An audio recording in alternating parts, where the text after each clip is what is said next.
The gun was already pointed at his head before the soup course arrived. MO Jingchen didn't flinch.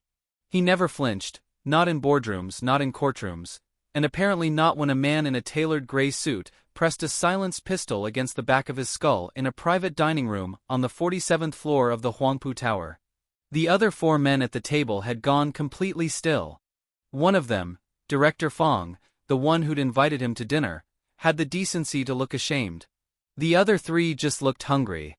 A setup, MO Jingchen thought, with the particular brand of cold fury he usually reserved for quarterly reports. Of course it was a setup. The MO Group's northern contracts, Director Fong said, dabbing his mouth with a linen napkin like they were having a disagreement about wine. Sign them over. Tonight. Or we explain to the board tomorrow morning that you were found in a very compromising situation with a very illegal shipment in your company warehouse. He smiled. We have photos. MO Jingchen said nothing. He was calculating exits, odds, the exact number of seconds it would take for. Oh, Mr. Fong. The voice came from the corner of the room. Soft. Almost apologetic. Like someone who'd just noticed a spelling error. Everyone turned. She was sitting at the small side table near the window, the one they'd all assumed was occupied by some rich man's quiet girlfriend, the kind of woman these rooms always contained and no one ever looked at twice. Cream-colored dress. Hair pinned simply. A glass of white wine she hadn't finished. She looked like a Sunday afternoon. LIN XUEYING set down her glass. You really shouldn't have used photos from my warehouse, she said. Fong blinked. What? The shipment. She tilted her head, almost gently. The illegal one in the photos you're planning to use tomorrow morning? It's registered under a shell company that traces back, after 4 very boring layers, to your son-in-law's import license. She paused. I moved it there last Tuesday. Just in case something like this happened. The man with the gun hadn't moved yet. He was looking at Fong now though. Waiting. XUEYING stood. Smoothed her dress. Picked up her small purse. Your man behind Mr. MO can leave now, she said. Not loud. Not aggressive. The way you'd tell someone the restaurant was closing. And you should probably call your son-in-law before 9 tomorrow. He's going to need a lawyer. She looked at MO Jingchen for the first time. Really looked at him, direct, assessing, almost bored. Good night, Mr. MO. She walked out. The gun lowered. MO Jingchen sat in the ringing silence of the room and felt something he hadn't felt in years, maybe ever. He felt like the second most dangerous person in a room he thought he'd already lost. He didn't know her name yet. He would spend the next 6 months wishing he'd never learned it. And the 6 months after that unable to imagine a world where he hadn't. Chapter 1. 3 days after the dinner that almost killed him, MO Jingchen fired his entire security team. Not out of anger. Anger was too warm an emotion for him. He did it the way he did most things. Quietly, efficiently, with a single memo that HR had delivered before the team even arrived for their morning shift. 17 people. Gone. Because not one of them had known about the setup before he walked into that room, and if his security apparatus couldn't tell the difference between a dinner invitation and an execution, then they were furniture. Expensive furniture he no longer needed. His assistant, Xiao Run, had stood in the doorway of his office watching him sign the termination papers with the expression of a man defusing a bomb he wasn't trained for. Sir, finding a replacement team of that size will take at least 2 weeks, MO Jingchen said. I know. The Chengdu acquisition meeting is in 10 days. I know that too. Xiao Ren opened his mouth. Closed it. Wrote something down. That was why MO Jingchen kept him. The man had learned, after 4 years, exactly when to stop talking. The replacement team took 9 days to assemble. They were better. Younger. More paranoid in the right ways. But none of that solved the actual problem, which MO Jingchen had been turning over in his mind since he'd walked out of Huangpu Tower into the cold Shanghai night, his driver silent, the city blurring past the window. Someone inside his company was feeding information out. The Fong setup wasn't improvised, it was built. It required internal documents, shipping schedules, warehouse codes that weren't public, weren't guessable. Someone had handed them over, deliberately, and had been doing it long enough that Fong felt confident enough to sit across from him with a napkin on his lap and smile.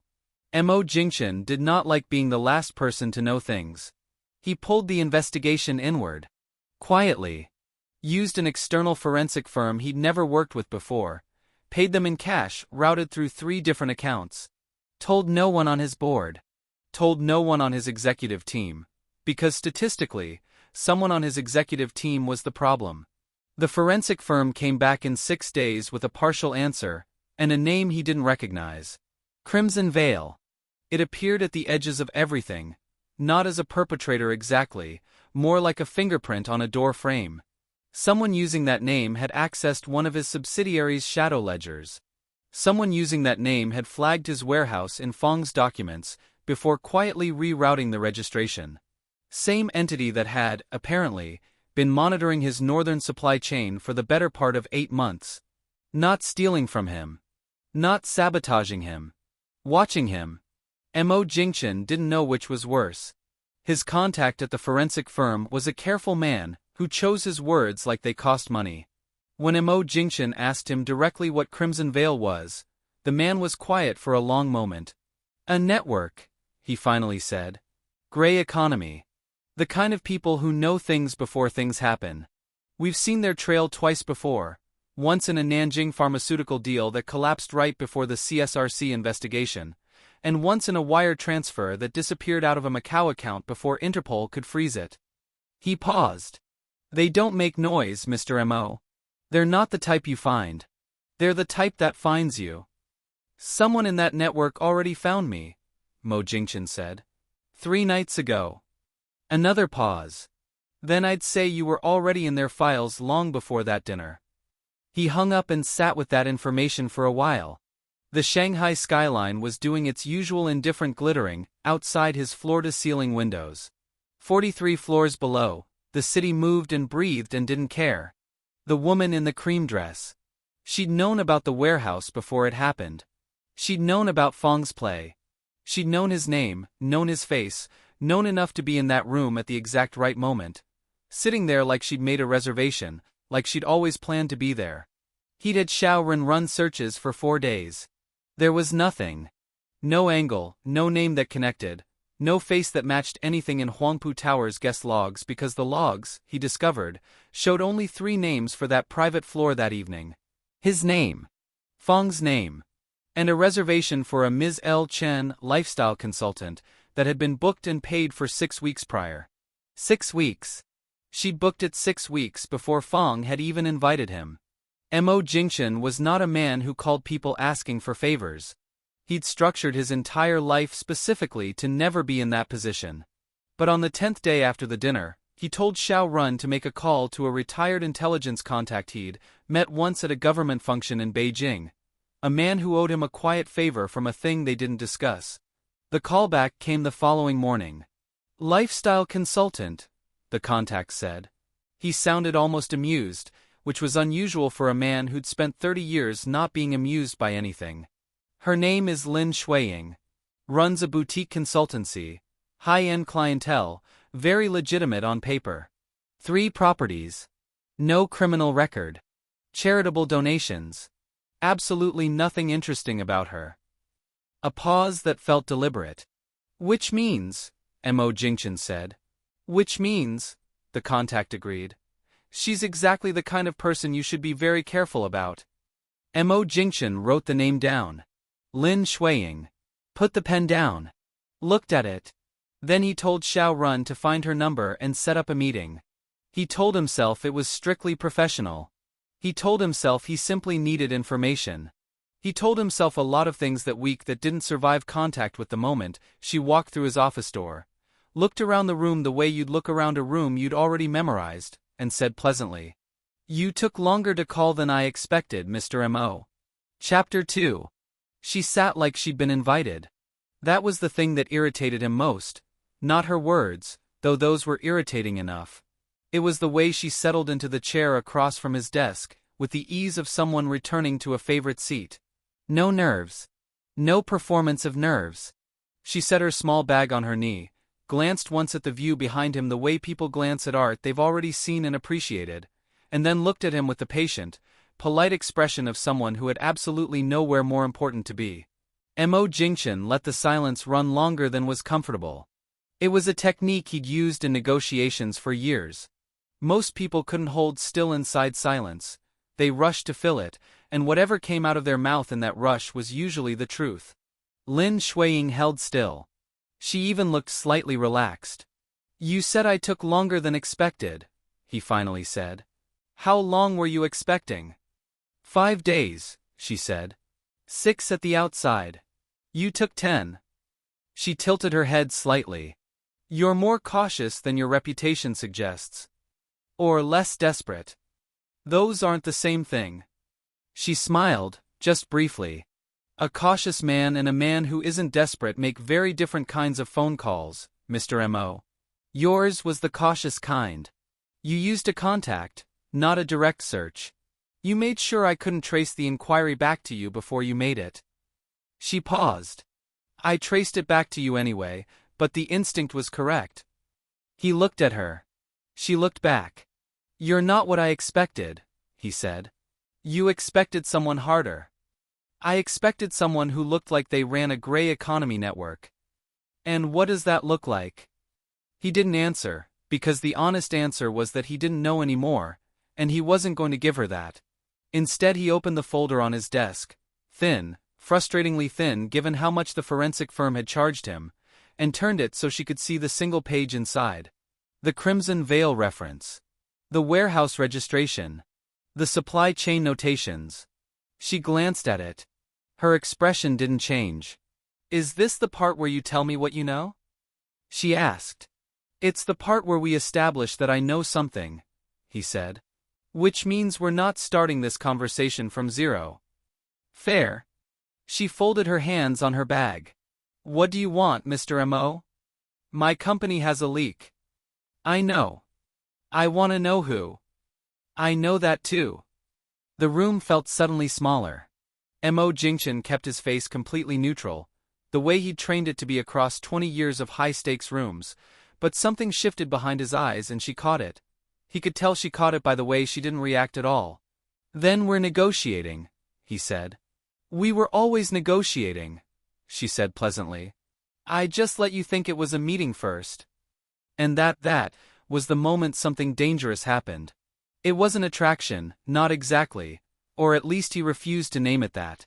It was more like the feeling he got standing at the edge of a very complex problem and seeing, for the first time, its actual shape.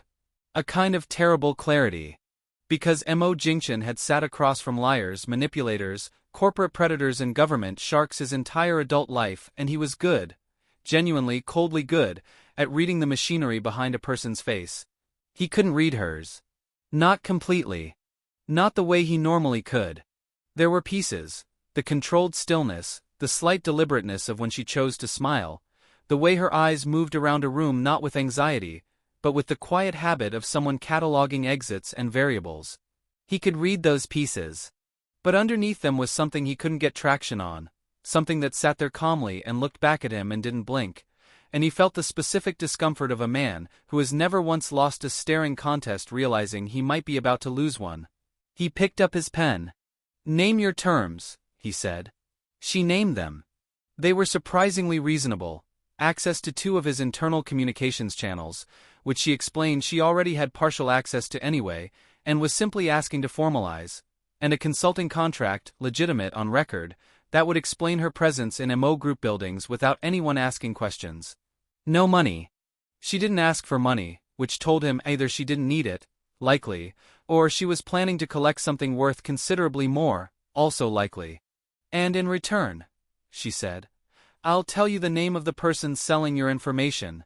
I'll give you the documentation to remove them legally, and quietly, without a board scandal." She paused. "And I'll stop the secondary leak you don't know about yet." He went very still. "There's a secondary leak." "There's always a secondary leak," she said, in the tone of someone explaining something obvious to someone smart enough that it was only slightly condescending. "The first one is usually clumsy. Someone gets greedy, gets sloppy, you find them eventually. The second one is the one that was watching the first one and learning from its mistakes. She looked at him steadily. You've been bleeding for about 14 months, Mr. MO. The first leak started it. The second one is why it hasn't stopped. 14 months. He'd only noticed 4 months ago. Which meant for 10 months someone had been inside his empire, walking around, touching things, and he had been sitting in this office with his floor-to-ceiling windows and his carefully structured silences completely, embarrassingly unaware. The pen in his hand was still. How do you know it's 14 months? He said. It wasn't quite a question. She looked at him for a moment. Something moved behind her eyes. Not guilt, not quite. Something more complicated than guilt. Because, she said carefully, 12 months ago, someone reached out to my network pretending to be affiliated with us. Used our infrastructure to move 2 of your documents. We flagged it internally. Traced it partway. She paused. That's how you ended up in our files, Mr. MO. Not because we were targeting you. Because someone was using your company and your name to get close enough to us to study how we work. The implication landed slowly, the way heavy things fall, not fast but with full weight. Someone was using MO Group to get to Crimson Veil. Someone was using Crimson Veil's reputation to pressure MO Group. And both of them, sitting in this office on the 43rd floor with the Shanghai skyline doing its indifferent glittering behind his head, were being played by the same hand. He set the pen down. So this isn't just my problem, he said. It stopped being just your problem a year ago, she said. Which is, if you want the honest version, the real reason I was in that dining room. She held his gaze. Didn't look away. I wasn't saving you, Mr. MO. I was protecting an investigation. A beat. The saving you part was incidental. He should have found that annoying. He told himself he found it annoying. Fine, he said. He pulled the consulting contract template Xiao Ren had prepared, optimistic, apparently, or just efficient, and slid it across the desk. One condition I'm adding. She glanced at the paper. Which is? You report to me directly. Not Xiao Ren. Not my legal team. He looked at her. If you're working inside this company, I want to know everything you know when you know it. No edits. No delays. She was quiet for a moment. It was the first real pause she'd taken since she walked in, and he noticed it the way you notice a clock stopping. Everything, she repeated. Everything relevant, he said. She picked up the contract.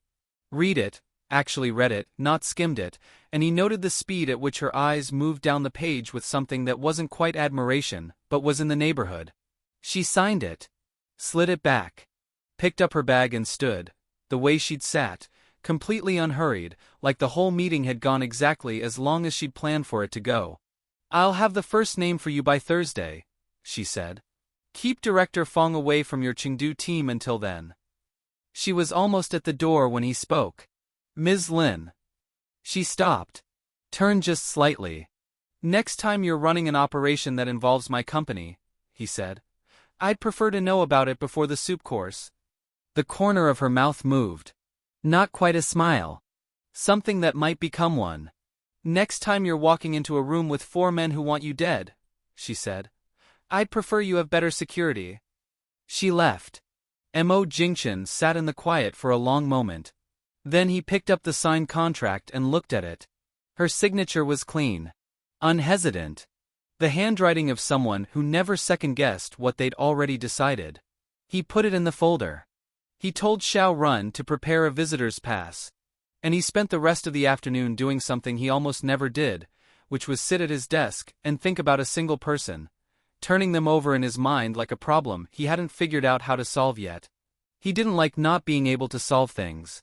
He especially didn't like how much he was starting to look forward to trying. Chapter 3. Thursday came and went without a name. MO Jingcheng noticed at 6 p.m., when he realized he'd checked his phone 4 times in the last hour. He didn't do that. He was not a man who waited on people, who checked phones, who rearranged his attention around someone else's timeline. He put the phone face down on his desk, and finished the acquisition report he'd been editing, and didn't check it again. He checked it again at 7 p.m. Nothing. He told himself it was strictly professional impatience. A business arrangement with a deliverable that hadn't been delivered. That was all this was. He sent Xiaoren a single message. Has Ms. Lin's visitor pass been used today? And waited. Not today, sir. Not yesterday either. He put the phone down again. Friday morning she walked into his office at 7:43 a.m. without an appointment, while he was still in his first coffee, and hadn't yet put on the version of himself that met people. She looked different, not dramatically, nothing about her was ever dramatic, but she was wearing dark clothes instead of her usual neutrals, and there was something slightly compressed about her energy. Like she'd been awake for a while and had made a decision about it. She put a single photograph on his desk without preamble. He looked at it. Then he looked up at her. "This is my CFO," he said. "Yes. Wei Donghai has been with MO Group for 11 years. 12, she said. And for the last 14 months he's been copying your logistics reports and routing them through our encrypted transfer service to a holding company registered in the Cayman Islands." She put a second document down. "A third. The holding company has 2 beneficial owners. One of them is a former associate of Director Fong. The other one," she paused, and he heard something in that pause he hadn't heard from her before, a slight wait, "is someone I've been trying to identify for 8 months. MO Jingchen looked at the documents. His CFO. Wei Donghai, who'd played golf with him twice, who'd given a speech at the company's 10th anniversary dinner, who had a daughter in university in London, that he'd shown MO Jingchen photos of once in an elevator. "You said Thursday," MO Jingchen said. "I had to verify something first." "It took an extra day to verify." "It took an extra day," she said. "Because when I went to verify it, 2 of my people were being followed." She said it the same way she said everything, evenly, without performance. "I had to move them before I could confirm the connection was clean and come here." He went still. "Followed by who?" "That," she said, "is the part I'm still working on." She sat down. She looked, for the first time since he'd met her, like someone who had been awake since at least Wednesday. "The second beneficial owner. The one I can't fully identify. They're not connected to Fong. They're not connected to any of the usual networks I can map. There's something else." She put a 4th document on the desk. A transaction record with a name half redacted at the top, several account numbers, and a small notation in the corner that meant nothing to him, except that she was looking at it with an expression that made the back of his neck feel cold. "Something else like what?" he said. She looked up. Met his eyes. "Like someone who's been inside both our worlds for a long time," she said. "And has been very, very careful about it." He had Wei Donghai removed from the building by noon. Quietly. MO Jingchen was good at quiet. The man was escorted out under the pretense of an urgent external compliance review, his access cards deactivated mid-elevator, his email permissions revoked before he reached the lobby. He didn't know yet what was happening. That conversation would happen with lawyers present, later, in a room MO Jingchen would not be in because he didn't trust himself to be in it. He sat in his office and felt the specific cold fury of a man who had trusted someone and been wrong about it, and he let himself feel it for exactly 11 minutes, and then he put it away and got back to work because that was what he did. LIN XUEYING had taken up temporary residence in an unused office on the 39th floor. This had not been discussed. He'd come down at 2 p.m. to ask her something, and found her there with her laptop and 2 phones, and a cup of tea she'd apparently sourced herself. Her documents spread on the desk with a quiet organizational logic he couldn't immediately read. She looked up when he appeared in the doorway. "Wei Donghai is gone," he said. "I know." Xiao Ren texted the building management about his access cards. "The walls here are thin informationally." She looked back at her screen. "Did it go cleanly?" "Clean enough." He came into the room properly, looked at the layout of her documents. She didn't cover anything. Didn't shift papers or close the laptop. Either she trusted him with what was on them, or she'd already made sure what was visible was what she wanted visible. With her he genuinely couldn't tell. "The second beneficial owner. You said you've been trying to identify them for 8 months. "Yes. And my company's been a thread in your investigation the whole time." "One of several." He pulled out the chair across from her and sat, which he realized as he did it was the first time he'd sat on the non-dominant side of a desk in years. She noticed. He could tell she noticed because she didn't say anything about it. "Show me what you have," he said. She looked at him for a moment, measuring something. Then she turned the laptop. He was still there at 6 p.m. He'd cancelled 2 meetings. Xiao Run had appeared in the doorway twice with the expression of a man watching his boss do something unprecedented and choosing not to comment on it. The documents were spread between them on the desk now, a geography of 8 months of her work laid out in fragments, transaction trails, network maps, 3 names that connected to 12 names that connected to a shape neither of them could fully see yet. It was the most he'd ever worked with someone. Not delegated to them, not directed them, not sat at the head of a table and received their reports. Actually sat in the same room moving pieces around the same problem. He found it, and this was not something he would have predicted about himself, not terrible. She was sharp. Sharper in motion than she was in stillness, which was saying something. She made connections quickly, dismissed dead ends without sentiment, and twice she'd caught something in his company's own financial structure that his internal teams had missed for months and pointed it out with the calm of someone noting a typo. He didn't tell her he was impressed. She didn't ask him to be. At 6:17 p.m., his personal mobile rang. He glanced at it. Unknown number, which normally he'd ignore. But something, instinct, the same instinct that had kept him alive in boardrooms for 15 years, made him answer. Silence on the line for 2 seconds. Then a voice, digitally altered, flat and strange, said 4 words. "Ask her about Suzhou." The call ended. MO Jingchen sat completely still for a moment. Then he looked up at LIN XUEYING across the desk. She was already looking at him. Had been looking at him probably since the moment he answered, watching his face with that particular focused stillness she had. "Who just called you?" she said. Not a question. "Unknown number," he said. He held her gaze. "They said to ask you about Suzhou." Something happened to her face. It was small, barely anything, a fraction of a shift, gone in under a second. But he'd been studying her face for 3 days at close range, and he caught it the way you catch movement in peripheral vision. It wasn't guilt. It wasn't fear either, not exactly. It was the expression of someone who just heard the name of something they'd buried, and felt it move. "Ms. Lin." She looked at him. And for the first time since she'd walked into his office in that cream dress and rearranged his understanding of a room, she didn't look like the most composed person in it. "Suzhou," he said, quietly. "What happened in Suzhou?" She was quiet for a long, careful moment. Outside the window, Shanghai was going gold and gray in the early evening. Somewhere in the building below them, an elevator chimed. 3 years ago," she said. Stopped. Started again. 3 years ago I made a mistake. The only real one I've made in 10 years of this work." She looked at the window briefly, then back at him. Her voice was even, but it cost something now. He could hear it costing something. "I trusted someone I shouldn't have. And because of that, 4 people in my network were exposed. 2 of them got out." She paused. 2 of them didn't. The room was very quiet. "The person I trusted," MO Jingchen said slowly, "is the second beneficial owner." She didn't answer, which was its own answer. He looked at her. At the composed, controlled, impossible-to-read woman who'd walked into his dining room disaster like she'd made a reservation and walked out of his office twice like she owned the floor she was standing on, and he saw underneath all of it, just briefly, just for a moment, the shape of something that had been carried for 3 years and wasn't put down easily. Then her phone buzzed on the table. She looked at it.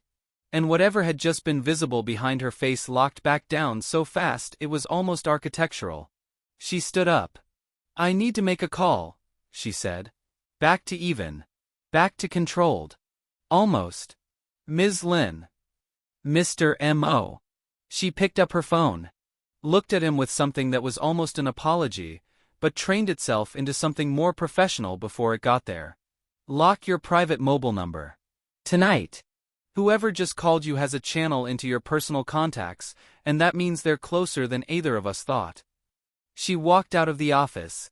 He heard her in the corridor, her voice low and fast in a way he'd never heard it, speaking to someone in a dialect he almost recognized but couldn't quite place.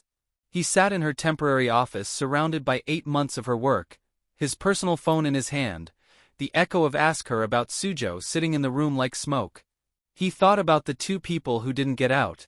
He thought about the fraction of a shift on her face. He thought about the fact that someone had his private number, and had used it tonight specifically, after Wei Donghai was removed, after Lin XUEYING had been in this building for 6 hours. Someone was watching them work. Someone wanted them rattled. And whoever they were, MO Jingchen thought, they had just made a significant miscalculation. Because the only thing the call had actually accomplished, the only real concrete thing, was make him want to find them considerably more than he had this morning. He locked his number. Then he went back to the documents and kept working. Chapter 4. The call came at 2 a.m. MO Jingchen was still awake. He slept badly on good nights and this had not been a good night. Sitting at his home desk with the Suzhou thread open on his laptop, when his new secure line rang. The one only 4 people had the number to. He'd had it set up that afternoon, 40 minutes after Lin XUEYING walked out of the 39th floor office and told him to lock his personal contacts. He answered on the second ring. She didn't say hello. 2 of my people were picked up in Jing'an district 40 minutes ago. Her voice was different. Not panicked, Lin XUEYING didn't panic, but stripped down. The careful architecture of her usual tone was gone, and what was underneath it was harder and faster. They were running a physical trace on the Cayman account, following a courier who we believed was carrying documents connecting the second owner to a shell operation in Pudong. A pause that had movement in it, like she was walking while she talked. Someone was waiting for them. Not police. Private. MO Jingchen was already standing. How bad? Ruo is in a hospital in Jing'an with a broken arm and a concussion. A door closed somewhere on her end. Bei got away but they took her bag.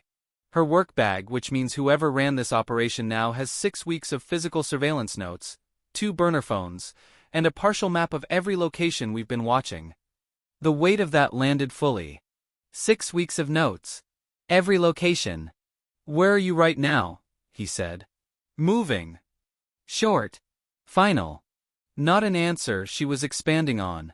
Ms. Lin. I need 48 hours, she said. I need to pull my remaining people back, do damage assessment, figure out exactly what was in that bag and what they can reconstruct from it. Her voice was controlled, but underneath the control was something volcanic and pressurized, like a building the moment before the structure fails. Someone burned 8 months of groundwork tonight in 40 minutes and I need to know how they found my people, which means I need to know if the trail came from inside my network or, she stopped, or from inside mine, MO Jingchen said. The silence between them was not comfortable. I'm not saying that, she said. You're not saying it. Another pause. Longer. Wei Donghai knew some of my network's movements, she said carefully. Not by name. Not directly. But if he'd been reporting everything he observed about the consulting contract, who came and went, what floor, what times, then someone could have built a partial picture. She paused again. Someone smart enough could have built more than partial. MO Jingchen stood at his window. His apartment was high enough that Shanghai below looked like a circuit board, all lit lines and dark gaps. He thought about Wei Donghai in an elevator showing him photos of a daughter in London. He thought about 12 years and how much of those 12 years had been a performance. Tell me what you need, he said. I told you. 48. I heard you. I'm asking what you need from me. Specifically. He kept his voice even. You have a person in a Jing'an hospital. You have compromised intelligence. You have an unknown opponent who just demonstrated they can run a coordinated intercept operation in the middle of Shanghai with no warning. He paused. That's not a 48-hour problem you solve alone. The line was quiet for long enough that he thought she might hang up. I need to know if there's any outbound communication from MO Group servers in the last 72 hours that you didn't authorize, she said. Anything flagged, unflagged, anything your new security team might have caught and not escalated yet. I'll have it in an hour. I also need, she stopped. Started again, like the words required some internal negotiation before they came out. I need a location. Somewhere that isn't my office and isn't your building. Somewhere that isn't in either of our names and can't be traced to either of us in under 12 hours. A beat. Can you do that? Yes. Okay. She was quiet one more moment. Mr. M.O. Her voice shifted slightly. Not softer exactly but less armored, the way a room feels different when one window opens. Ruo has been with me for 6 years. She's 29 years old and she has a mother in Chengdu who doesn't know what her daughter actually does for work. A pause. She has a broken arm and they cracked 2 of her ribs and she still didn't talk. I know she didn't talk because if she had, my phone would have stopped working an hour ago. He didn't say anything. He understood what she was telling him. Not just the facts of it, but the specific weight of knowing someone paid that price for your operation, your intelligence, your mistake. The person who did this, she said, and her voice was quiet and absolute, the kind of quiet that has made decisions already, is connected to Suzhou. I know it. I can feel the shape of it. She hung up. He had the server report to her in 50 minutes. The location took slightly longer. He owned a property consultancy through a subsidiary 2 layers removed from MO Group's public structure, and through that consultancy he had access to a serviced office space in Suwei district registered to a company name that meant nothing, paid quarterly in advance, visited rarely. Clean. Anonymous. The kind of place that existed on paper without a story attached. He sent the address. She sent back a single character. A period. Which he was beginning to understand was her version of acknowledged. By 4 a.m. he'd also pulled every visitor log, every server access report, and every piece of internal communication his new security team had flagged in the past 72 hours and sent them across. There was one anomaly, a brief external ping on a secondary server at 11:37 p.m. 2 days ago, duration 4 seconds, origin scrubbed. His team had logged it as likely automated and low priority. He flagged it back to them as high priority with a message that used the kind of language that meant people would not sleep until it was resolved. Then he sat back down at his desk and looked at the Suzhou thread. 3 years ago. 2 people who didn't get out. A mistake she described as the only real one in 10 years, and the way she'd said it, not with self-pity, not with the performance of guilt, but with the flat specific weight of someone who had accounted for something, and was still paying the accounting. He pulled up what little public information existed on significant organized network disruptions in Suzhou 3 years prior. There wasn't much, there never was with these things. They didn't make newspapers, they made quiet gaps in rosters and unannounced business closures and people who stopped being reachable. But he found one thread. A mid-tier import company that had collapsed overnight. 2 employees listed as deceased in unrelated incidents within the same month. A third named in a brief court filing that went nowhere. The third name was a man. 40 years old at the time. Former intelligence, the kind of former that meant the intelligence didn't fully stop. MO Jingchen looked at the name for a while. Then he looked at the Cayman account documentation LIN XUEYING had left on the 39th floor desk, still spread out the way they'd left it. He'd photographed everything before leaving the building, a habit she'd probably anticipated and possibly planned for. He found the second beneficial owner's entry. The one she hadn't been able to fully identify for 8 months. The registration was partial. A management structure listed through 2 nominee directors. But at the bottom, almost in the margin, a signatory initial on a notarized document. HY. He looked at the name he'd found in the Suzhou thread. He looked at the initials. His stomach moved in a way that had nothing to do with hunger. He was at the Suwei office by 8 a.m. She was already there, which meant she'd either arrived very early or hadn't slept. Looking at her, it was the latter.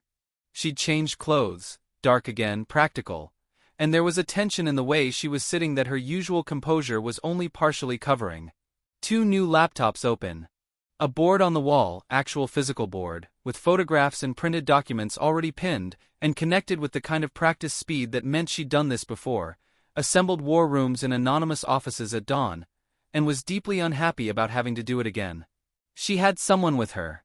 A young woman, mid-20s, sharp-eyed, sitting at the second laptop, who looked at MO Jingchen, when he entered with an expression that was approximately 0 degrees of welcoming. "This is May," LIN XUEYING said, without looking up from her screen. "She's the only other person currently active in this operation. Everything said in this room stays in this room." She glanced at him. "Including from your side." "Understood." He came in properly. Closed the door. Put his folder on the table, physical, printed, the way he'd learned from watching her work. "I found something last night." She looked up. He put the Suzhou filing on the table. The name. Then the Cayman signatory page. The initials circled. She looked at them. She went absolutely, completely still. May looked at her from across the room. Something passed between them.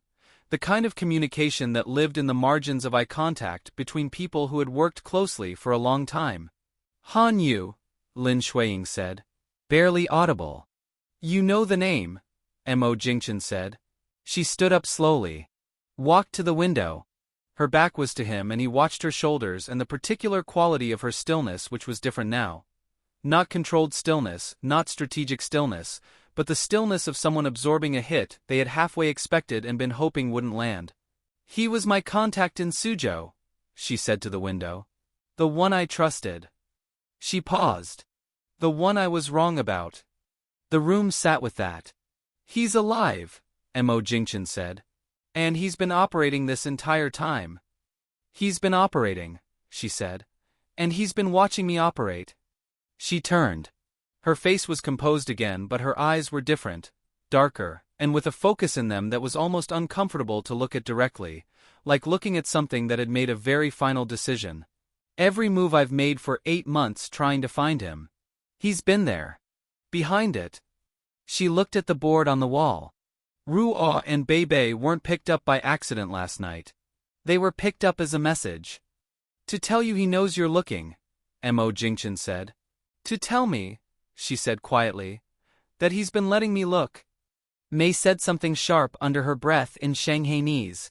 MO JINGCHEN looked at the board. At the photographs. At the shape of 8 months of careful work that had just been revealed as a corridor someone else had been standing at the end of, waiting. "Then we stop walking down his corridor," he said. She looked at him. "He's been controlling the pace because he knows your methods," MO JINGCHEN said. "He doesn't know mine." He put his hands on the table. Leaned forward slightly. "And he definitely doesn't know what it looks like when I come for someone through their finances, because nobody does until it's already done." The room was quiet. LIN XUEYING looked at him for a long moment. The kind of look that was doing more than one thing at once, measuring, reassessing, and underneath both of those, something else that she organized back into professional distance before it fully formed. "He'll be watching MO Group 2 now," she said. "After last night." "Good," MO JINGCHEN said. "Let him watch a logistics company do paperwork." He straightened. "While you and I find the door he doesn't know exists." May looked at LIN XUEYING. LIN XUEYING looked at MO JINGCHEN. Outside, Shanghai was fully awake now, loud and indifferent and moving at its usual relentless pace, completely unbothered by the fact that in a rented office in Suwei district, something had just shifted between two people who were both too careful to say what it was. But May saw it. She looked back at her laptop screen and said nothing. She'd never seen XUEYING let anyone stand on the same side of a problem as her before. Not once. Not in 4 years. She filed that away and kept working. Chapter 5. Han Yu moved money the way most people breathed. Automatically. Constantly. Without appearing to think about it. MO JINGCHEN spent the first 18 hours in the Suwei office just watching the financial architecture, the layers of it, the elegant stupid complexity of it, and felt something close to professional respect before he shut that down and got back to dismantling it. The man was good. MO JINGCHEN would give him that, once, privately, and never again. 14 shell companies across 6 jurisdictions. 3 nominee structures that changed signatories on a rotating 18-month cycle, so that by the time any regulatory body caught a name it was already a ghost. 2 legitimate businesses, a freight brokerage in Tianjin and a small private equity vehicle registered in Singapore, that were real enough to pass surface scrutiny and dirty enough underneath to move serious money without blinking. It was the freight brokerage that caught MO Jingchen's attention first. He pulled it apart on the second morning, sitting across from LIN XUEYING with 3 screens between them and a map of the company's contract history spread on the table. He was looking for the financial tells, the ones that didn't show up in transaction records but showed up in the gaps between them. The pauses.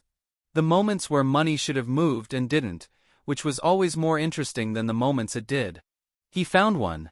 A 6-week window 18 months ago, where the freight brokerage went completely dormant. No contracts. No invoices. No payroll movement. A company that had been billing consistently for 2 years just stopped. Then restarted as if nothing happened. 6 weeks, he said. LIN XUEYING looked up from her own screen. He turned his laptop. Pointed at the window. She looked at it for a moment. Then she pulled up something on her own screen, scrolled, stopped.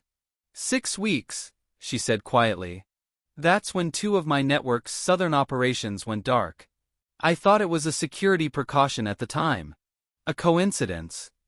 He went quiet while he watched your people go quiet, MO Jingchen said. To see if the timing matched. To see if you'd react. To see if I knew it was him yet. Did you? She looked at him flatly. If I'd known it was him 18 months ago, we wouldn't be sitting in this office right now. Fair point.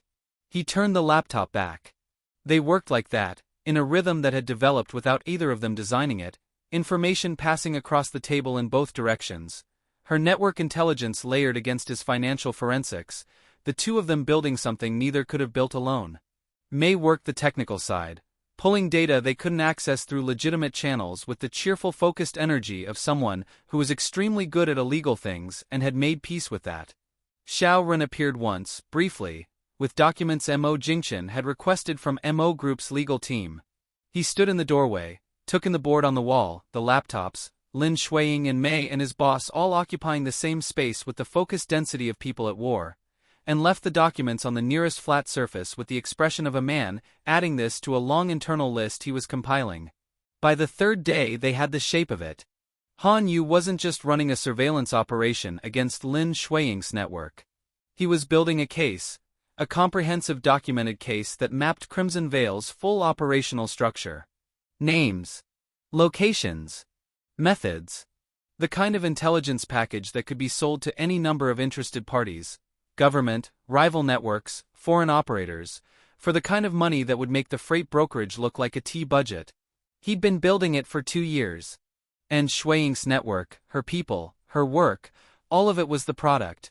MO Jingchen watched her read the summary he'd compiled, and kept his face arranged into something neutral. The product. 2 years of treating her organization as a resource to be harvested, her people as data points, her operation as a document to be packaged and sold. He watched her read it and saw the moment it landed fully. Not in any dramatic expression, LIN XUEYING didn't do dramatic, but in the very slight tightening around her jaw, and in the way her hands on the table went very still. He needs 6 more weeks, she said. Her voice was even. Terrifyingly even. Based on the gaps in what he has. 6 weeks to complete the documentation and it's sellable. 4 weeks, MO Jingchen said. I think he's further along than he wants to appear. The dormancy patterns in the Singapore vehicle suggest he's been consolidating, not still gathering. She looked at him. 4 weeks. Maybe less. May said something extremely impolite. The argument happened on the 4th evening. It was the first real one, and it came out of nowhere the way real arguments do, not from the big things but from a small thing that had the big thing hiding inside it. MO Jingchen had drafted a financial intervention strategy, a series of regulatory referrals and carefully timed asset inquiries across 3 jurisdictions that would effectively freeze Han Yu's liquid operations and force him to surface, to move, to make a mistake. It was good. It was genuinely good, and he knew it was good, which was possibly the problem. He walked LIN XUEYING through it. She listened. Asked 2 technical questions he answered well. And then she said, with the particular precise quietness that he was learning meant she was angry. No. He looked at her. It works. It works for you, she said. It freezes his money and forces him to move, and when he moves your company's hands are completely clean, and MO Group walks away intact. She looked at him steadily. What it also does is announce to every person in his network, and everyone watching, that Crimson Veil's intelligence apparatus was compromised, and had to be bailed out by a logistics CEO. She paused. I have 40 people whose safety depends on the credibility of this network. The moment the street understands we needed rescuing, the threat level, for every single one of them, changes permanently. The room was quiet. MO Jingchen looked at her. So you'd rather let him finish the documentation? I'd rather we finish him, she said. Not slow him down. Not surface him for a regulatory slap. Finish him. Completely. His network, his intelligence package, his operations. Her voice didn't rise, but the temperature in it did. I didn't come into your dining room and hand you Wei Donghai and 6 weeks of my team's work to watch you file a regulatory referral. And I didn't spend 4 days in an office that isn't mine rebuilding your intelligence map to watch you run a black operation that gets people hurt, he said. She stood up. People are already hurt. Ruo has been in a hospital for 4 days. I know that. Then don't talk to me about people getting hurt like it's a future risk. He stood up too, which brought them to approximately the same height across the table, which somehow made it worse or better, he couldn't tell. What I'm talking about, he said, and kept his voice controlled with the effort he usually reserved for board meetings where he wanted to fire everyone in the room, is the fact that your plan requires your network to run an active operation against a man who already knows your methods, has 4 weeks of runway, and just demonstrated he can put 2 of your people in hospital in 40 minutes. He looked at her.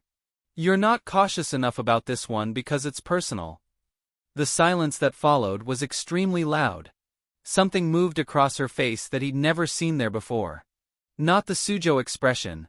That had been the movement of old pain. This was different. This was the specific expression of someone who has heard an accurate thing they weren't ready to hear, and are deciding in real time what to do about it. Mei was looking at her laptop with the focused intensity of someone who had decided they were completely absorbed by their work, and was not present for this conversation. My methods are personal, LIN XUEYING said finally. Lower. Everything about how I work is personal. That's not a liability. It is when the opponent has a file on your methods. Then we use yours. He went still. She looked at him. Something shifted in the argument. The temperature of it changed, went from adversarial to something more complicated. That's what I'm saying, she said, quieter now. Not your plan or my plan. Yours and mine. He has a file on Crimson Veil. He has nothing on MO Jingcheng. She paused. So MO Jingcheng goes first. He looked at her for a long moment. Go first and do what? He said. Buy the Singapore vehicle, she said simply. Legitimately. Through MO Group's acquisition arm. It's undervalued on paper, there's a real business case, no regulator blinks. She pulled the Singapore documentation across the table. You own it inside 3 weeks. And when you own it, you have full access to every transaction record going back to inception. He saw it immediately. And inside those records is the buyer for the intelligence package, she said. The end client. The person Han Yu's been building this for. She looked at him. We don't just want Han Yu. We want whoever hired him. Because that person. She stopped. Something briefly crossed her face. That person has been behind this since before Suzhou. The room sat with that for a moment. MO Jingcheng looked at the Singapore file. Looked at her. Looked at the board on the wall with its photographs and connections, and 3 years of damage, arranged in a pattern that was starting to finally have an ending. The acquisition will take 3 weeks minimum, he said. I know. During which time Han Yu is still building. I know that too. She held his gaze. Can you move faster than 3 weeks? He thought about it. Genuinely, carefully thought about it, which was not something he did often in front of people. 2 weeks, he said. If I push the legal team and use a specific contact in Singapore, who owes me a quiet favor. She nodded. Then we have 2 weeks. She sat back down. He sat back down. The argument was over, not resolved exactly, not with apologies or softening, but concluded. The way two people conclude something when they're both too practical to let ego hold up work that matters. May exhaled quietly without looking up. MO Jingchen pulled the Singapore file toward him and started reading.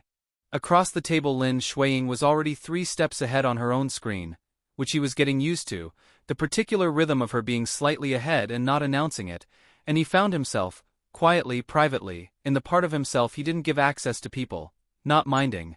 Not minding at all. Which was, if he was being honest with himself, and he was always, that was the rule he'd kept since he was 22, and watched his father lose everything by lying to himself, more dangerous than anything currently on that board. Considerably more dangerous. He read the Singapore file and didn't think about it again. He almost managed that. Chapter 6. The Singapore acquisition closed in 11 days. MO Jingchen's contact came through on day 8 with a preliminary access agreement that was technically irregular and completely unassailable. The kind of legal architecture that cost a great deal of money, and a favor MO Jingchen had been holding for 4 years and had always assumed he'd spend on something else. He didn't think about that. He forwarded the access credentials to LIN XUEYING at 11:47 p.m. on a Tuesday, without commentary, and she responded 40 seconds later with another single period. He'd started to look forward to the periods. That was a problem he was managing. The transaction records from the Singapore vehicle took May 14 hours to fully extract and organize. She did it without sleeping, which MO Jingchen only discovered when he arrived at the Suway office at 7 a.m. on Wednesday, and found her unconscious on the small couch in the corner with her laptop still open on her chest, and LIN XUEYING sitting at the main table alone, the records spread in front of her, a cup of tea gone cold at her elbow. She'd been there all night. He could tell by the quality of her stillness, not the deliberate composed stillness she wore like clothing in the daytime, but the deeper, older stillness of someone who'd been sitting alone with difficult information for hours, and had passed through several versions of how to feel about it. He put his bag down quietly. Made tea. He'd learned where she kept it on day 2, a specific green tea in a plain tin she'd brought herself, and set a cup next to the cold one without saying anything. She looked at the new cup. Then at him. "You found the buyer," he said. Not a question. "I found the buyer," she said. She turned the top document toward him. He read the name. He read it again. "That's a government name," he said carefully. "Deputy Director level," she said. "Ministry of Commerce, Internal Security Liaison." She paused. "Which means Han Yu wasn't building a product to sell on the open market. He was building it on commission." She looked at the document. Someone inside the ministry wanted a complete map of Crimson Veil's operations. Wanted it documented, verified, deniable. Wanted it in a format they could use officially without any fingerprints on the acquisition. MO Jingchen sat down slowly. The full shape of it assembled in his mind with the cold mechanical click of pieces that had always fit, just needed the right angle. "They were going to use the documentation to shut you down," he said. "Officially. A legitimate enforcement action based on intelligence they could claim came from routine monitoring. And everyone in my network," she said, "would be exposed in the process. Charged. The operation dismantled through legal channels so clean nobody could push back." She paused. "Han Yu gets paid. The ministry gets what it wants. And whoever inside that ministry has been wanting Crimson Veil gone for 3 years finally gets it done." She looked at him. "Without ever getting their hands dirty." "Why?" MO Jingchen said. "Why does the ministry want your network gone?" She was quiet for a moment.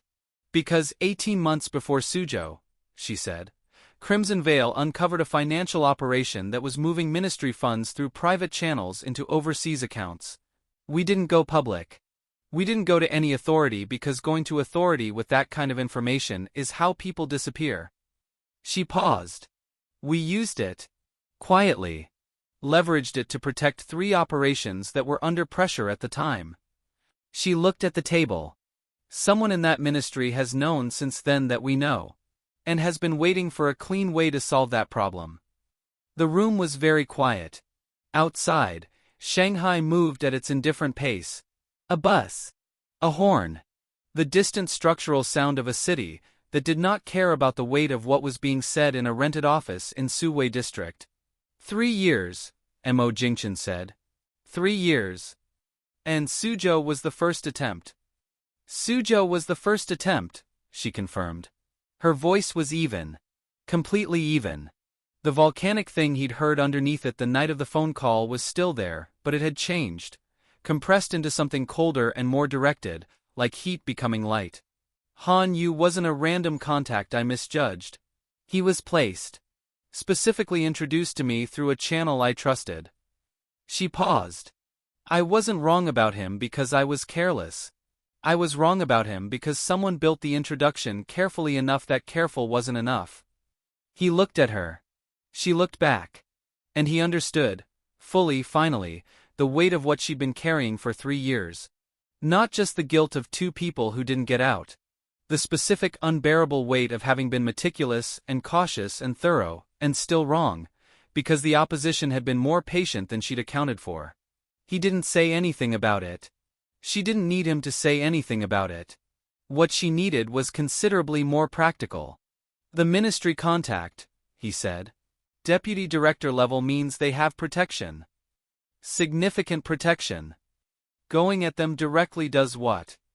Gets us both killed or disappeared depending on how the day is going, she said without particular drama. So we don't go at them directly. No. He leaned back. Looked at the ceiling briefly. Came back down. We go at Han Yu.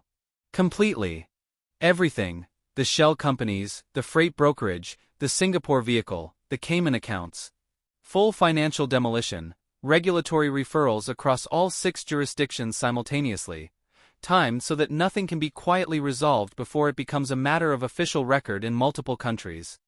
He paused. We make him so loud and so expensive that the ministry contact has no choice but to cut him loose.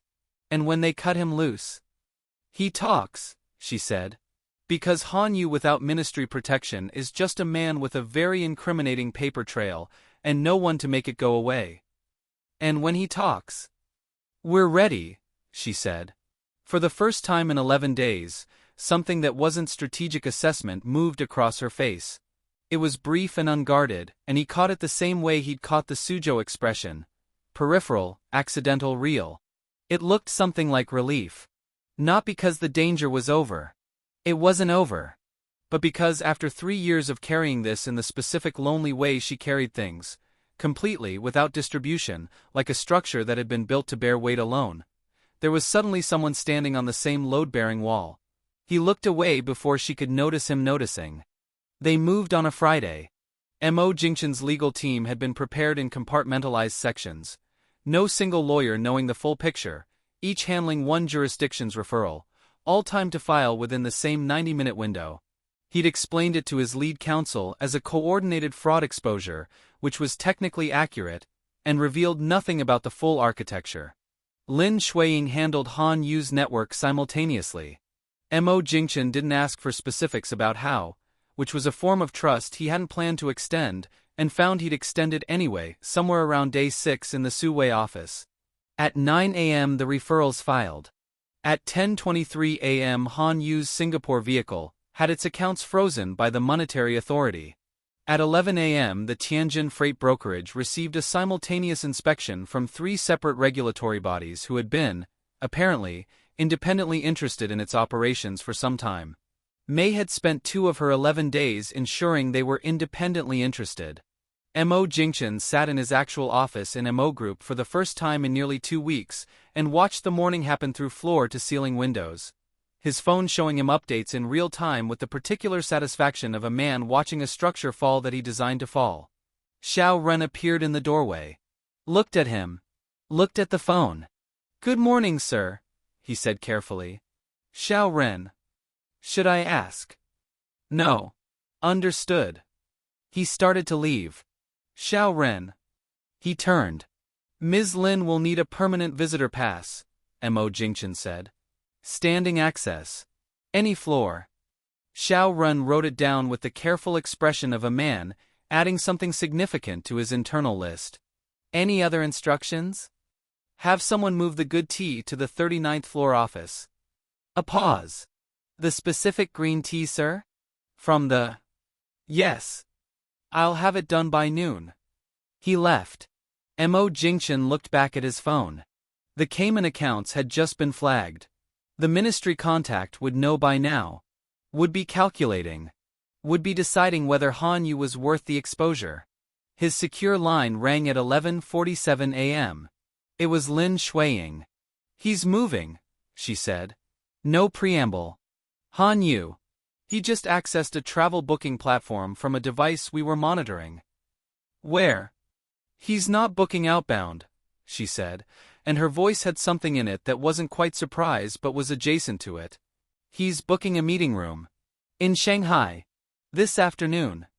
MO Jingchen went still. "He wants to talk. He wants to negotiate," she said. "Which means the ministry cut him loose." A pause. "Which means it worked." The silence between them lasted 3 seconds. 4. It was a different kind of silence from all the other silences they'd inhabited over the past 2 weeks. Those had been working silences, thinking silences, occasionally charged silences that neither of them had acknowledged. This one was the silence of two people standing at the end of something, and not quite knowing what the next thing was. "I'll be at the building in 40 minutes, he said. "I'm already in the building," she said. 39th floor. He almost said something about that. About the fact that she was already there, already using the floor like it was hers, already present in his company the way she'd been present in that dining room 6 weeks ago.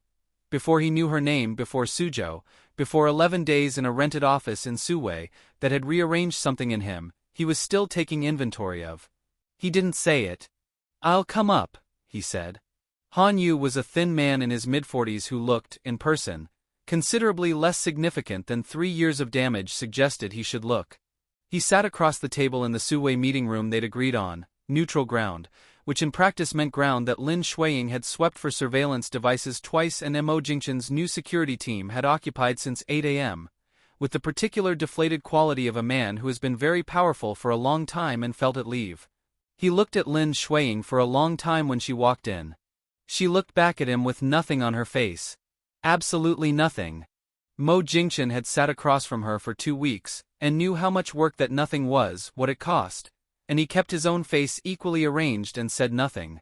Han Yu talked for 2 hours. He talked about the ministry contact, full name, position, the specific operation from 4 years ago that Crimson Veil had leveraged, and how it had made him a target. He talked about Suzhou, methodically, in the flat tone of someone recounting operational history, rather than harm caused, and MO Jingchen watched Lin XUEYING's hands on the table stay completely still through all of it. He talked about the intelligence package, its current location on an encrypted server in the Singapore vehicle. Now accessible to MO Group, he noted, which made Han Yu's expression briefly indicate he understood exactly how thoroughly he'd been outmaneuvered. He wanted full immunity. Relocation. A new identity through a channel he named that XUEYING apparently recognized because something moved in her expression. She said she'd consider it. After he left, escorted by 2 people MO Jingchen didn't ask about, she sat for a long moment in the empty meeting room. MO Jingchen sat across from her. The recorded conversation was already uploading to 3 separate secure locations. The ministry contact's name was already in the hands of 2 people Lin XUEYING trusted more than anyone except possibly Mei. "Will you give him what he wants?" MO Jingchen said. She was quiet for a moment. "I'll give him what he needs to stay quiet and stay gone," she said. "Which isn't the same thing as what he wants, but he'll figure that out later."